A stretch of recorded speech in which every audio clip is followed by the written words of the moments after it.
మీరు ప్రశ్నల్ని కాస్త క్లుప్తంగా అడగండి. ఎందుకంటే ఆయనకి థ్రోట్ ఇన్ఫెక్షన్ వల్ల ఎక్కువగా మాట్లాడలేకపోతున్నారు. సూరి వాడు బతికే ఉన్నాడు, తలాడిస్తున్నాడు. ఇప్పుడే ప్రెస్ మీట్ స్టార్ట్ అయింది. నేను పర్ఫెక్ట్ గా ఫాలో అవుతున్నాను. ఈనాడు రామోజీరావు స్పీకింగ్. వార్త సాంగీజీ లైన్ లో ఉన్నారు. రేపు కోర్టులో అప్రూవర్ గా మారుతున్నప్పుడు ఈ ప్రెస్ మీట్ ఎందుకు పెట్టారు? ఓ, నన్ను చెప్పమంటారా? ఓకే. పేపర్లో ఈ మ్యాటర్ ముందుగా వస్తే జనంలో ఈ కేసు మీద ఇంట్రెస్ట్ పెరుగుతుందని.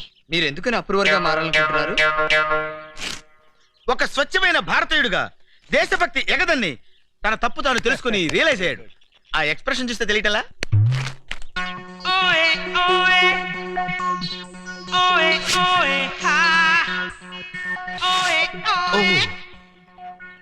మేడం, రామకోటి తల్లిని రాంగ్ ప్లేస్ లో ఆపారు.